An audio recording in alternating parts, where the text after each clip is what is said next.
Hi, this 5 minute solution gonna show you how to hide a Instagram post from Instagram profile without deleting the post.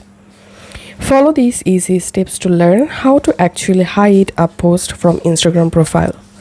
And the steps will be similar for Androids and iPhones.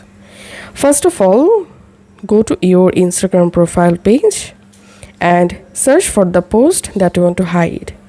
Now just open the post and now tap on this three dot, and here you will see this archive option. Just tap on archive and the specific post will be removed from your Instagram profile page. As you can see, the post is no longer in my profile.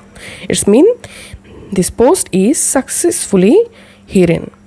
And now that's how you will be able to hide multiple photos. Just go ahead and select the post and tap on this three dot and just archive the post to hide it from your profile. And now to see all of your hidden posts, go to your profile and tap on this hamburger menu and tap on archive and tap on story archive, select post archive, and here you will find all of your hidden posts. Now from here you can easily unhide any post. Just tap on the post and tap on this three dot and tap on show on profile, and the post will be again added into your profile. So that's it for now. If this video helped you out, please leave a like and leave a comment down below. Thank you for watching.